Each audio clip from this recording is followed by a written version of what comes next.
Hello dear students, welcome to my channel judiciary with Rashmi. आज के video में हम भारतीय दंड संहिता 1860 के अध्याय 4 में सेक्शन 90 और उससे आगे पढ़ेंगे सेक्शन 89 तक। हमने बहुत सारे वीडियोस क्रिएट किए हैं, आप चैनल के प्लेलिस्ट में जाके वो सारे वीडियोस देख सकते हैं। और सेक्शन 1 टू सेक्शन 89 तक बेयर एक्ट को बहुत ही आसानी से समझ सकते हैं। धारा 90 सेक्शन 90, सम्मति जिसके संबंध में यह ज्ञात हो कि वह भय या भ्रम के अधीन दी गई है।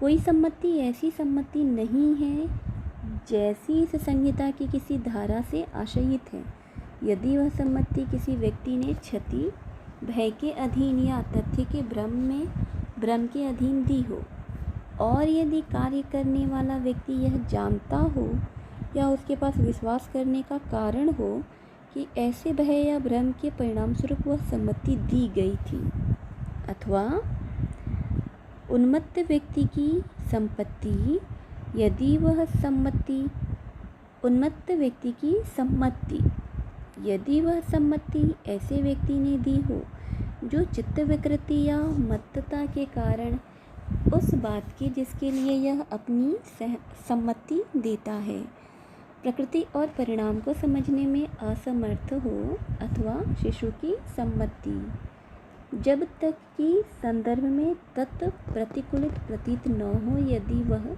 सम्मति ऐसे व्यक्ति ने दी हो जो 12 वर्ष से कम आयु का हो। तो सेक्शन 90 को हम ऐसे समझ सकते हैं जो कि सम्मति की बात कर रहा है, लेकिन सम्मति देने के क्या क्या तथ्य हैं जो कि सम्मति को वैध बनाते हैं। धारा 90 पहले तो सीधी बात यह कहता है कि सम्मति कब अवैध होगी, सम्मति कब वैध नहीं होगी। इस बात को धारा 90 क्लियर करता है। कहीं कहीं सम्मति को, मेरे मुँह से संपत्ति निकल गया, टंग फिसल जाता है, तो ध्यान देने की ज़रूरत है। सम्मति को संपत्ति मत समझिएगा, सम्मति ही समझिएगा। धारा 90 के अनुसार सम्मति जिसके संबंध में यह ज्ञात हो कि वह किसी व्यक्ति द्वारा भय या भ्रम के अधीन दी गई है या उन्मत्त व्यक्ति द्वारा दी गई है या 12 वर्ष से कम आयु के शिशु द्वारा दी गई है, तो ऐसी सम्मति स्वतंत्र सम्मति नहीं कहलाएगी तथा ऐसी सम्मति का बचाव नहीं लिया जा सकता है। इसे हम 3 उदाहरण से समझते हैं। एक व्यक्ति को लगातार 3 वर्ष तक परीक्षा में असफल होने के कारण अपना जीवन समाप्त करने का निर्णय करता है।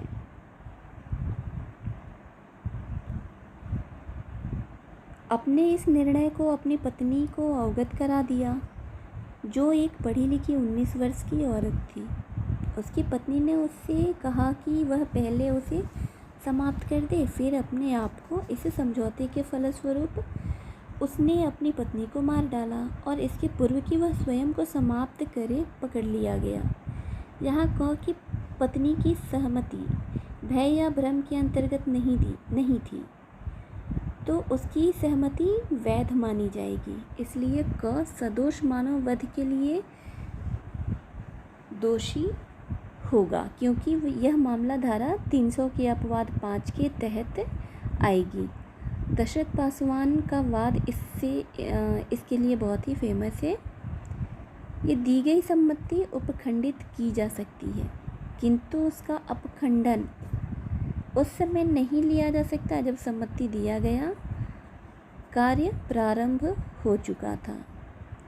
एक केस है उदय बनाम कर्नाटक राज्य 2003। इस प्रकरण में यह धारित हुआ कि अभियोजिका द्वारा लैंगिक सहवास के लिए सहमति देना तथा तथ्य संबंधी गलतफहमी नहीं है, अतः अभियुक्त जो है वो बलात्कार का दोषी नहीं होगा। तो धारा 90 यह बताता है कि सम्मति कब वैध है और कब वैध नहीं है। धारा 91 के तहत सम्मति कोई बचाव नहीं है। धारा 91 बताती है ऐसे कार्यों का अपवर्जन जो कारित अपहानि के बिना भी स्वतः अपराध है। धारा 87, 88 और 89 के अपवादों का विस्तार उन कार्यों पर नहीं है जो उस अपहानि के बिना भी स्वतः अपराध हैं, जो उस व्यक्ति को सम्मति देता है या जिसकी ओर से सम्मति दी जाती है उन कार्यों से कारित हो या कारित किए जाने का आशय हो या कारित होने की संभाव्यता ज्ञात हो। इसे ऐसे दृष्टांत से समझ सकते हैं, गर्भपात कराना जब तक कि वह उस स्त्री का जीवन बचाने के प्रयोजन से सद्भाव पूर्वक कारित न किया गया हो, किसी अपहानि के बिना भी जो उससे उस स्त्री को कारित हो या कारित करने का आशय हो, स्वतः अपराध है। इसलिए वह ऐसी अपहानि के कारण अपराध नहीं है और ऐसा गर्भपात कराने की उस स्त्री की या उसके संरक्षक की सम्मति उस कार्य को न्यायानुमत नहीं बनाती। धारा 91 को हम ऐसे समझ सकते हैं कि धारा 91 ऐसे कार्यों को संहिता के साधारण अपवाद नामक अध्याय से अपवर्जित करती है जो कारित अपहानि के बिना भी स्वतः अपराध है। इस प्रकार यह 87, 89 और 87, 88 और 89 सेक्शन के अपवादों का विस्तार उन कार्यों पर नहीं करती जो उस अपहानि के बिना भी स्वतः अपराध है, जो उस व्यक्ति की जो सम्मति देता है जिसकी ओर से सम्मति दी जाती है उन कार्यों से कारित हो या कारित किए जाने का आशय हो या कारित होने की संभाव्यता ज्ञात हो। अतः यदि कार्य कारित अपहानि के बिना भी एक अपराध है तो कर्ता सहमति के आधार पर अपना बचाव कार्य नहीं कर सकता। तो सीधा सेक्शन 91 जो है वो सम्मति को बचाव नहीं मानती है। धारा 91 में अंतर्निहित सिद्धांत ऐसे समझ सकते हैं कि सम्मति देने वाले व्यक्ति को कारित होने की क्षति को समाप्त कर देती है, किंतु यदि अपराध गंभीर प्रकृति का है जो सम्मति देने वाले व्यक्ति के लिए क्षति नहीं कुछ और है तो सम्मति अपराध पर कोई प्रभाव नहीं डालती। ये दृष्टांत तो था गर्भपात कराना, इससे संबंधित है। यहाँ पे कोई अपराध पूर्णतः एक लोक अपराध है वहाँ सम्मति का बचाव नहीं लिया जा सकता। जहाँ पे अपराध पूर्णतः लोक अपराध है वहाँ सम्मति का बचाव नहीं मिलेगा। आगे चलते हैं हम धारा 92 की तरफ। सेक्शन 92, सम्मति के बिना किसी व्यक्ति के फायदे के लिए सद्भाव पूर्वक किया गया कार्य। कोई बात जो किसी व्यक्ति के फायदे के लिए सद्भावपूर्वक यद्यपि उसकी सम्मति के बिना की गई है, ऐसी किसी अपहानि के कारण जो उस बात से उस व्यक्ति को कारित हो जाए, अपराध नहीं है यदि परिस्थितियां ऐसी हों कि उस व्यक्ति के लिए यह असंभव हो कि वह अपनी सम्मति प्रकट करे या वह व्यक्ति सम्मति देने के लिए असमर्थ हो और उसका कोई संरक्षक या उसका विधिपूर्ण भार साधक कोई दूसरा व्यक्ति न हो जिससे ऐसे समय पर सम्मति अभिप्राप्त करना संभव हो कि वह बात फायदे के साथ की जा सके। मतलब धारा 92 बिना सम्मति के कार्य के तहत किया जाता है। बिना सम्मति के कार्य धारा 92 के तहत किया जाता है। धारा 92 उन कार्यों को आपराधिक दायित्व से उन्मुक्ति प्रदान करती है जो किसी व्यक्ति के फायदे के लिए उस व्यक्ति की सम्मति के बिना सद्भावपूर्वक किया गया हो। इस धारा का उद्देश्य चिकित्सकीय व्यावसायिकों को उन परिस्थितियों में सुरक्षा प्रदान करता है जब वे किसी रोगी की ज़िंदगी बचाने के लिए ऐसे रोगी के जीवन को खतरे में डालते हैं अथवा पीड़ा से उन्मुक्ति दिलाने हेतु उसे पीड़ा पहुंचाते हैं। जैसे कि इसको ऐसे उदाहरण से समझ सकते हैं कि एक व्यक्ति को एक सड़क दुर्घटना में घायल हो जाता है और वह बेहोशी की हालत में अस्पताल लाया जाता है। सर्जन की राय में इसके पूर्व कि वह होश में आ जाए, उसके एक हाथ को काटकर अलग कर देना आवश्यक है। तत्पश्चात वह उसकी सम्मति के बिना बाँह काटकर अलग कर देता है तो इसे एक अपराध नहीं माना जाएगा। धारा 92 के अंतर्गत लाभ प्राप्त करने के लिए जिन बातों का होना जरूरी है वो ये है कि कार्य एक व्यक्ति के फायदे के लिए किया गया हो, कार्य सद्भावपूर्वक किया गया हो, कार्य बिना उसकी सहमति के या उसके बदले किसी अन्य व्यक्ति की सहमति के बिना किया गया हो, तथा परिस्थितियाँ ऐसी हों कि व्यक्ति के लिए सम्मति देना असंभव है, या यदि वह व्यक्ति सम्मति देने में असमर्थ है तो ऐसी स्थिति में न तो उसका कोई संरक्षक है और न ही कोई अन्य व्यक्ति विधितः उसका प्रभार धारण किए हुए है जिससे कि कार्य के समय सम्मति ली जा सके। मामले की परिस्थितियों के अनुसार कार्य युक्ति संगत होना चाहिए। तो धारा 92 के तहत जो बचाव प्राप्त हुआ उसके कुछ परंतुक भी हैं, अपवाद भी हैं। पहला है कि इस अपवाद का विस्तार साशय मृत्यु कारित करने या मृत्यु कारित करने का प्रयत्न करने पर नहीं होगा। और दूसरा अपवाद यह है कि इस अपवाद का विस्तार मृत्यु या घोर उपहति के निवारण के या किसी घोर रोग या अंग शैथिल्य से मुक्त करने के प्रयोजन से भिन्न किसी प्रयोजन के लिए किसी ऐसी बात के करने पर नहीं होगा जिसे करने वाला व्यक्ति जानता हो कि उससे मृत्यु कारित होना संभाव्य है। तीसरा अपवाद हम ऐसे समझेंगे कि इस अपवाद का विस्तार मृत्यु या उपहति के निवारण के प्रयोजन से भिन्न किसी प्रयोजन के लिए स्वेच्छया उपहति कारित करने या उपहति कारित करने का प्रयत्न करने पर नहीं होगा। चौथा अपवाद है किसी ऐसे अपराध के दुष्प्रेरण पर जिस अपराध के किए जाने पर इसका विस्तार नहीं है तो यह अपवाद का विस्तार नहीं होगा। अपवाद का विस्तार किसी ऐसे अपराध के दुष्प्रेरण पर नहीं होगा जिस अपराध के किए जाने पर इसका विस्तार नहीं है। इसके दृष्टांत बहुत ही महत्वपूर्ण है, इसे आप पढ़ लेंगे। आइए समझते हैं। दृष्टांत क बताता है, यह अपने घोड़े से गिर गया और मूर्छित हो गया। क एक शल्य चिकित्सक का यह विचार है कि य के कपाल पर शल्य क्रिया आवश्यक है। यहाँ क य की मृत्यु का आशय नहीं रखते हुए किंतु सद्भावपूर्वक य के फायदे के लिए य के स्वयं किसी निर्णय पर पहुँचने की शक्ति प्राप्त करने से पूर्व ही कपाल पर शल्य क्रिया करता है, तो यहाँ पे क द्वारा कोई अपराध गठित नहीं किया गया है। ख य को एक बाघ उठा ले जाता है।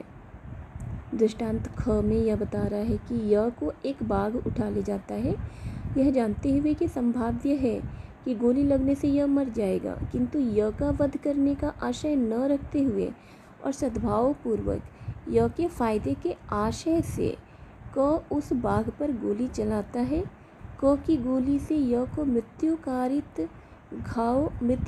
घाव हो जाता है, तो क ने कोई अपराध नहीं किया है। दृष्टांत ग बताता है कि क एक शल्य चिकित्सक है।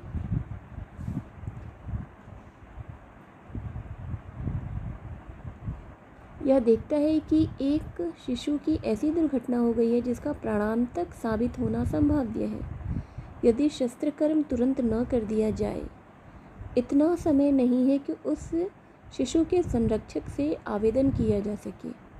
क सद्भावनापूर्वक शिशु के फायदे का आशय रखते हुए शिशु के अन्यथा अनुनय करने पर भी शस्त्रक्रम करता है, तो क के द्वारा कोई अपराध गठित नहीं हुआ है। एक शिशु य के साथ क एक जलते हुए गृह में है। गृह के नीचे लोग एक कंबल तान लेते हैं। क उस शिशु को यह जानते हुए कि संभाव्य है कि गिरने से शिशु मर जाएगा, किंतु उस शिशु को मार डालने का आशय नहीं है उसका, और सद्भावपूर्वक उस शिशु के फायदे के आशय से गृह छत पर से नीचे गिरा देता है। यहाँ यदि गिरने से वो शिशु मर भी जाता है तो क के द्वारा कोई अपराध नहीं माना जाएगा।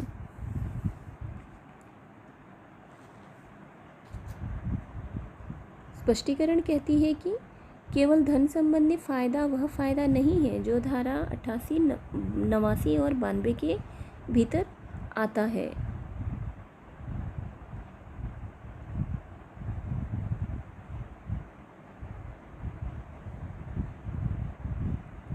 धारा 92 के अंतर्गत अगर बचाव चाहिए तो ये 4 अपवाद होने चाहिए।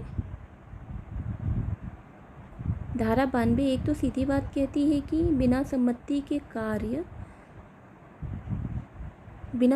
के अगर कोई कार्य किया जा रहा है और वह कार्य अगर साधारण अवस्था में किया जाता तो अपराध होता, तो उसे अपराध नहीं माना जाएगा। और इसके लिए ये 4 अपवाद हैं कि कैसी कंडीशन में वह अपवाद होगा या अपराध होगा या अपराध नहीं होगा। धारा 93 सद्भावपूर्वक दी गई संसूचना की बात करता है। सद्भावपूर्वक दी गई संसूचना उस अपहानि के कारण अपराध नहीं है जो उस व्यक्ति को हो जिसे वह दी गई है, यदि वह उस व्यक्ति के फायदे के लिए दी गई हो। धारा 93 के अंतर्गत सद्भावपूर्वक दी गई संसूचना उस अपहानि के कारण अपराध नहीं होगी। अर्थात धारा 93 के अंतर्गत सद्भावपूर्वक दी गई संसूचना को आपराधिक दायित्व से संरक्षित किया गया है। धारा 93 सेक्शन 93 के अंतर्गत प्रतिरक्षा की मांग करने के लिए आवश्यक है कि संसूचना सद्भाव में और जिस व्यक्ति को संसूचना दी गई है उसके लाभ के लिए दी गई हो। डॉक्टर इस धारा के अंतर्गत प्रतिरक्षित है यदि उसके द्वारा दी गई संसूचना से उत्पन्न आघात के कारण रोगी की मृत्यु हो जाती है। इसे दृष्टांत से समझते हैं।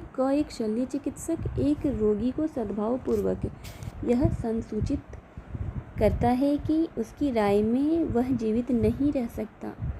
इस आघात के परिणाम स्वरूप उस रोगी की मृत्यु हो जाती है। ने कोई अपराध नहीं किया है, यद्यपि वह जानता था कि उस संसूचना से उस रोगी की मृत्यु कारित होना संभाव्य है। अर्थात डॉक्टर यहाँ सेक्शन 93 में प्रतिरक्षित है और यदि उसके द्वारा दी गई संसूचना से उत्पन्न आघात के कारण रोगी की मृत्यु भी हो गई है तो भी वह संरक्षित है। और डॉक्टर का यह कार्य धारा 92 के तहत प्रतिरक्षित है।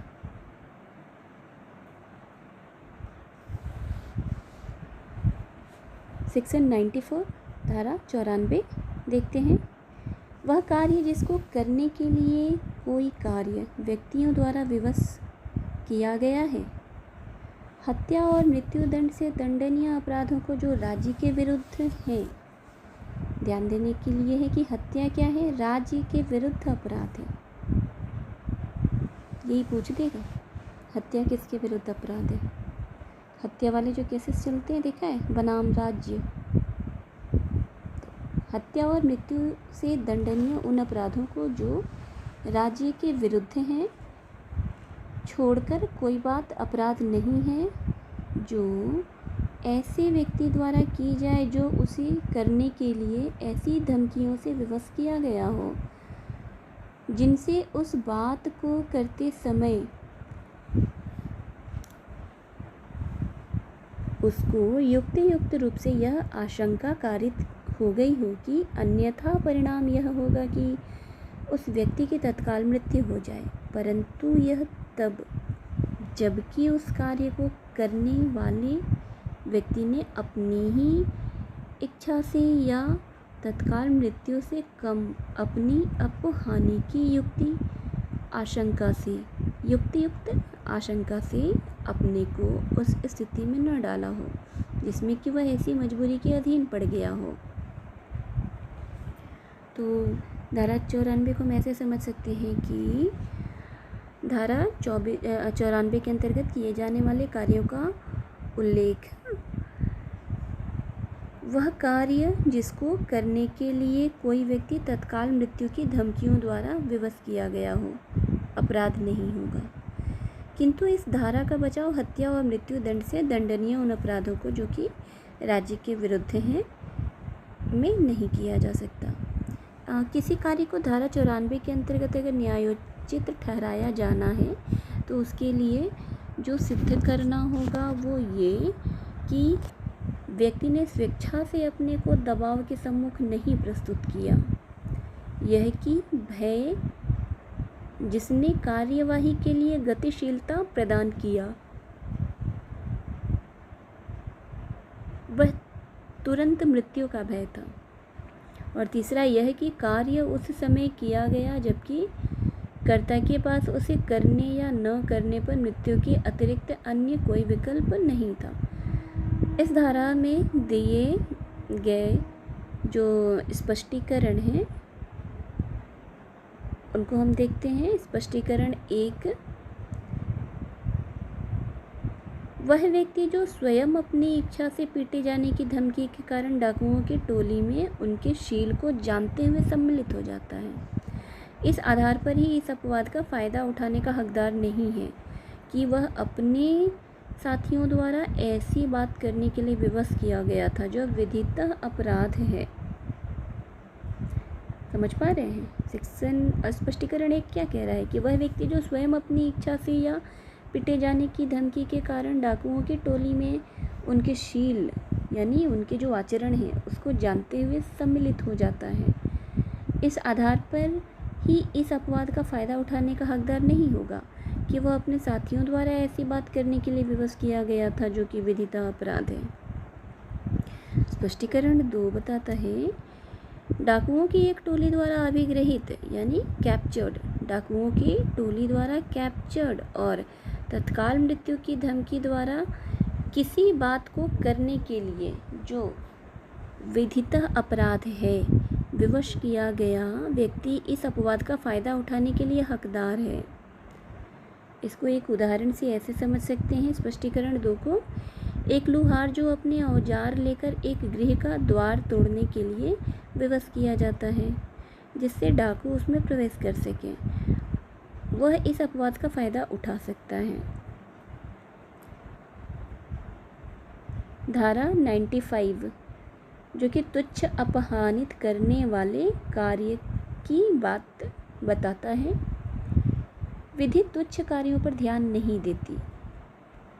विधि जो है वो तुच्छ कार्यों पर ध्यान नहीं देती है, यही धारा 95 बता रहा है। विधि तुच्छ कार्यों पर ध्यान नहीं देती अर्थात तुच्छ अपहानि के लिए किसी को दंडित नहीं किया जाना चाहिए। धारा 95, कोई बात इस कारण से अपराध नहीं है कि उससे कोई अपहानि कारित होती है या कारित की जानी आशयित है या कारित होने की संभाव्यता ज्ञात है, यदि वह इतनी तुच्छ है कि मामूली समझ और स्वभाव वाला कोई व्यक्ति उसकी शिकायत न करेगा। धारा 95 इस सिद्धांत पर आधारित है कि विधि तुच्छ कार्यों पर ध्यान नहीं देती है और इस धारा के अनुसार कोई बात इस कारण अपराध नहीं है कि उससे कोई अपहानि कारित होती है, कारित की जानी आशयित है या कारित होने की संभाव्यता ज्ञात है, यदि वह इतनी तुच्छ है कि युक्ति संगत व्यक्ति उसकी शिकायत नहीं करेगा। एक व्यक्ति बिना कीमत के चेक की चोरी करता है तो वह दंडनीय नहीं होगा क्योंकि उसके द्वारा किया गया कार्य तुच्छ प्रकृति का है।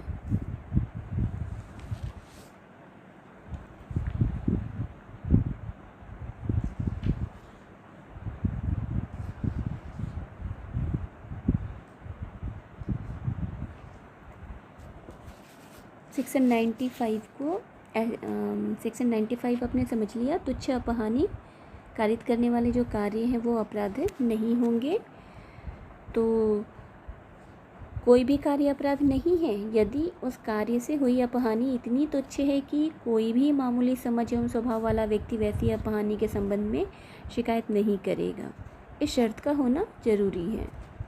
इसको ऐसे उदाहरण के माध्यम से समझ सकते हैं धारा 95 को, कि एक व्यक्ति क है, क के द्वारा ख की सम्मति के बिना ख की दवात से स्याही ले लेने का कार्य करता है।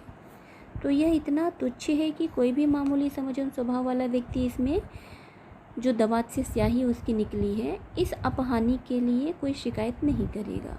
तो यहाँ धारा 95 के अनुसार जो व्यक्ति क है उसने कोई अपराध नहीं किया है। एक कार्य जो अपराध के तुल्य है, तुच्छ है या नहीं, क्षति की प्रकृति, पक्षकारों की स्थिति एवं ज्ञान जिससे कार्य किया गया, इन बातों पर निर्भर करता है। और इसे वीणा मैनेजिस बनाम यूसुफ खान 1966, वीणा मैनेजिस बनाम यूसुफ खान 1966 के वाद में निर्धारित किया गया था कि एक व्यक्ति जो अपराध के तुल्य है, तुच्छ है या नहीं, क्षति की प्रकृति, पक्षकारों की स्थिति एवं ज्ञान जिससे कार्य किया गया, इन बातों पर निर्भर करता है। तो विधि तुच्छ बातों पर ध्यान नहीं देती, यह सिद्धांत धारा 95 से संबंधित है। उम्मीद है सेक्शन से रिलेटेड हम जो भी सिद्धांत बताते हैं, जो भी केसेस बताते हैं, वो आप नोट डाउन कर रहे होंगे और अपना नोट्स तैयार कर रहे होंगे। वीडियो यहाँ तक देखने के लिए धन्यवाद। वीडियो को लाइक, शेयर एंड सब्सक्राइब भी करते रहिए, जिससे मैं अच्छी कंटेंट डिलीवर करने में अपना हौसला और बढ़ा पाऊँ और आपकी और अच्छे से हेल्प कर पाऊँ। बेयर एक्ट को समझाने की बेयर एक्ट को आसानी से समझाने की एक पहल जो मैंने की है, मैं इसमें आगे बढ़ पाऊँ, ये आपके सहयोग से ही हो पाएगा। तो please like, subscribe and share. Thank you.